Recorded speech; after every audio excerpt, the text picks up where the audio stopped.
Good afternoon. We ready?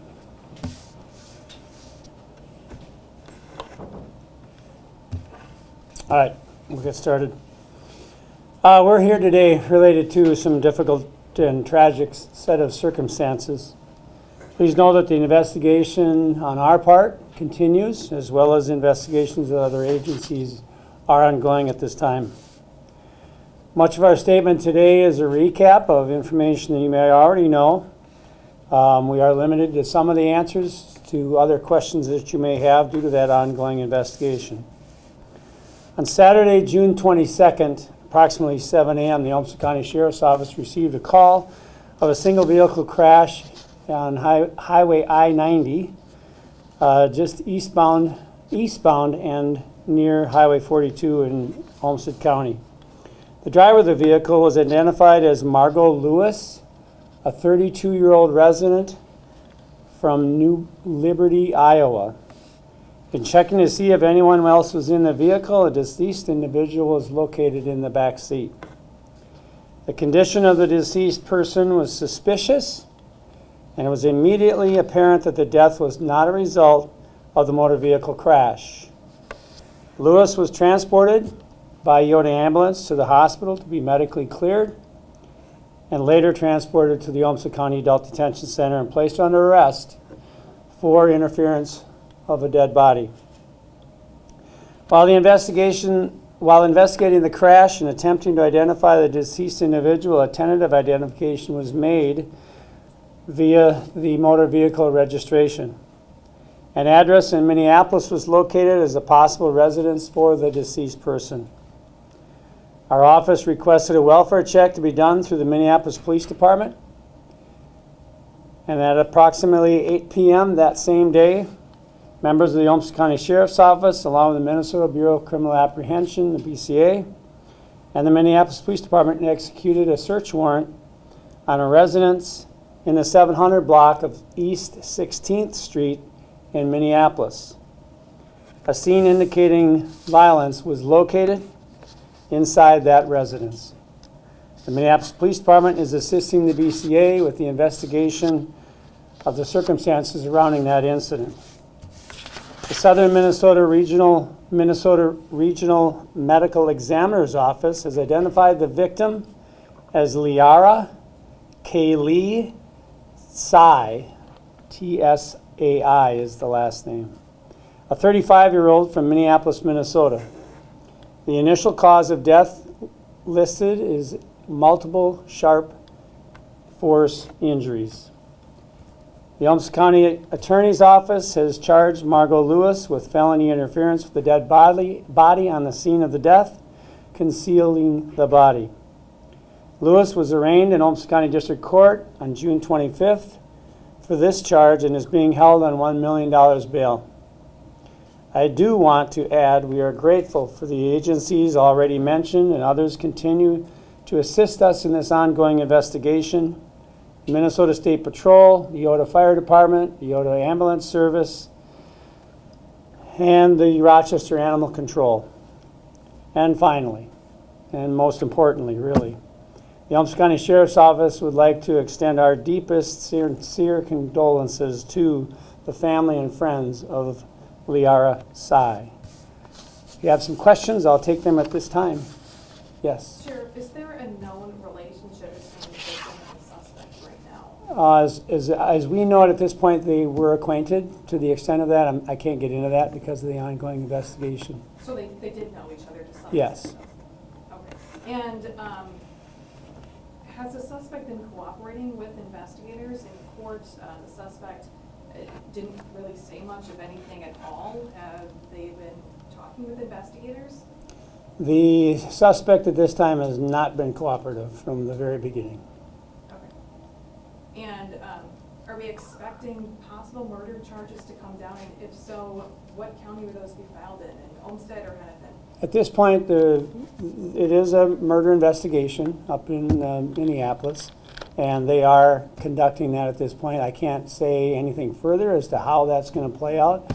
My anticipation is that the case would be reviewed up in Hennepin County.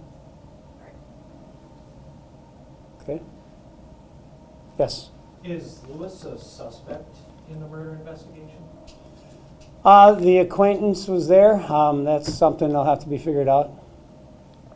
Do they believe that others were involved, or do they think this is? It's still part of it. We don't believe there is, but it's entirely possible.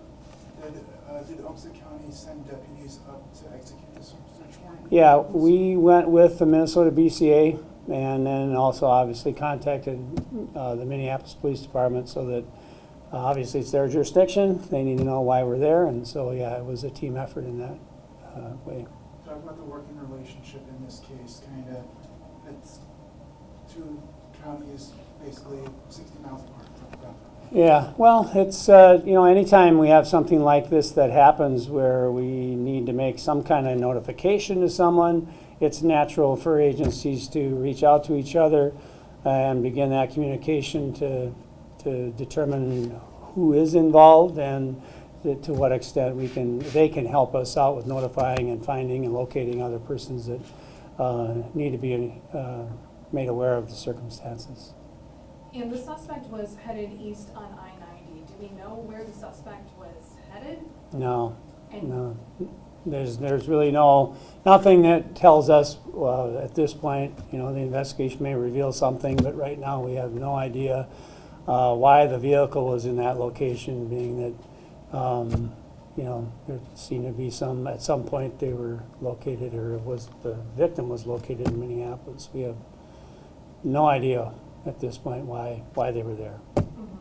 And I know that it's active, you might not be able to answer to this, but did they just travel right down from Minneapolis and that's where they ended up crashing? Did they take 52? Did they take back roads? At this point, there's a lot of the technology is going to be our friend again on this, as you're all very aware of in these cases, in many of these cases. That's still being worked on by investigators. So there's a lot to be learned, obviously, at this point, as to the routes and, delay and how immediate or how much of a delay there might have been between, Miss Sai's death and then, her discoverance here in Olmsted County. I know you said that she's been uncooperative, but did she ever give a reason as to why she was moving?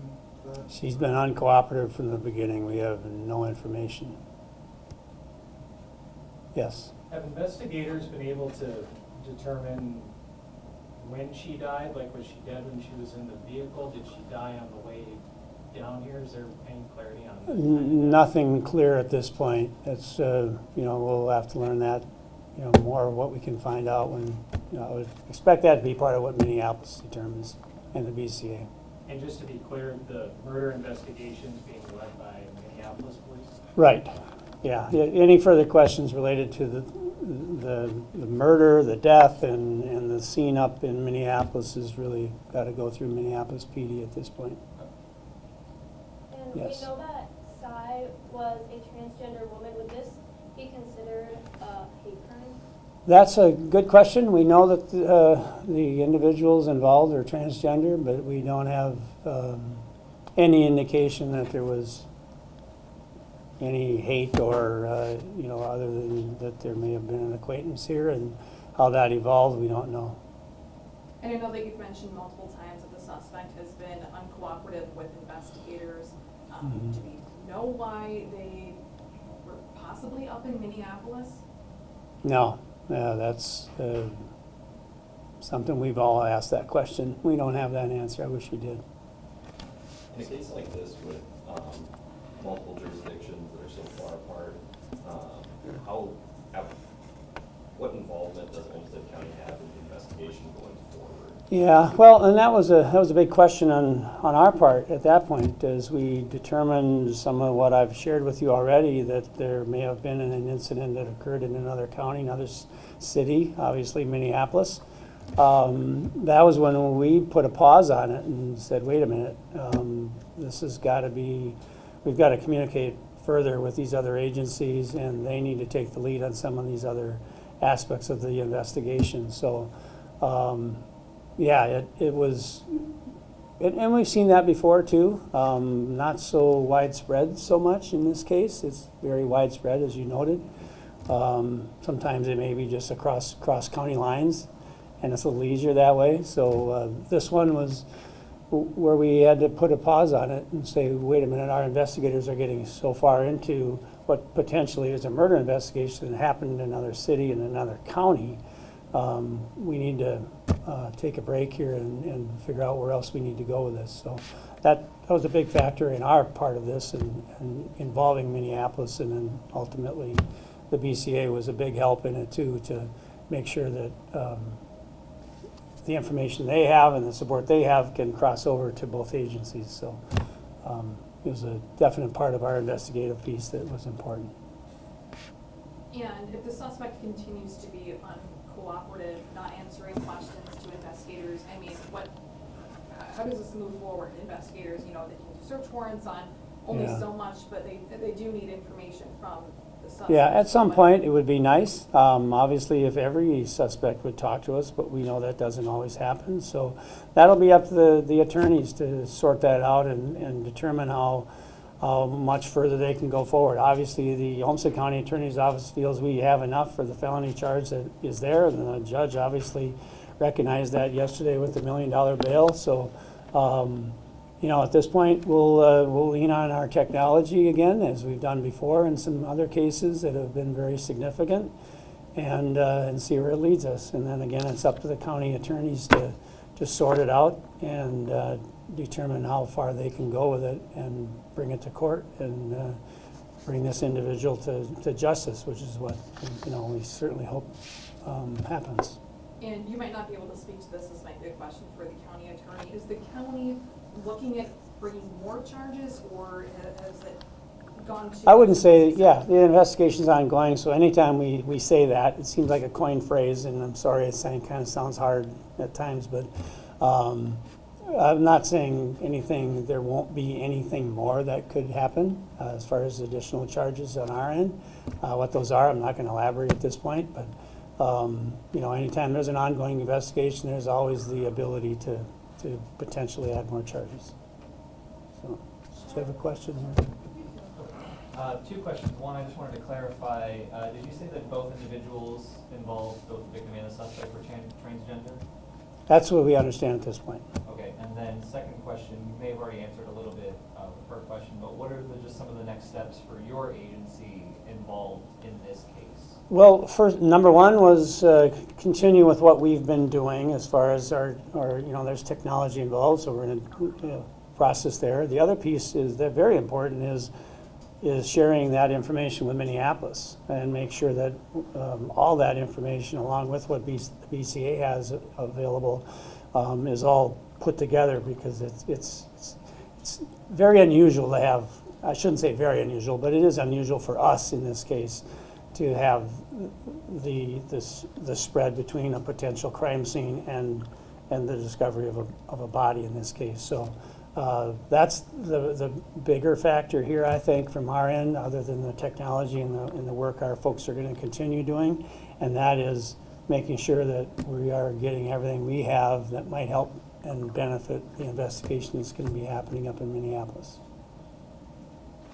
Yes. I was wondering, in a search warrant that was filed, it said that it wasn't apparent that there were any maneuvers made to prevent the crash. I was wondering if you had any more details about that. I don't, and that's the State Patrol is investigating that. Obviously, if any one of you have been out to scene, it does seem like it was maybe intentional, you could say that.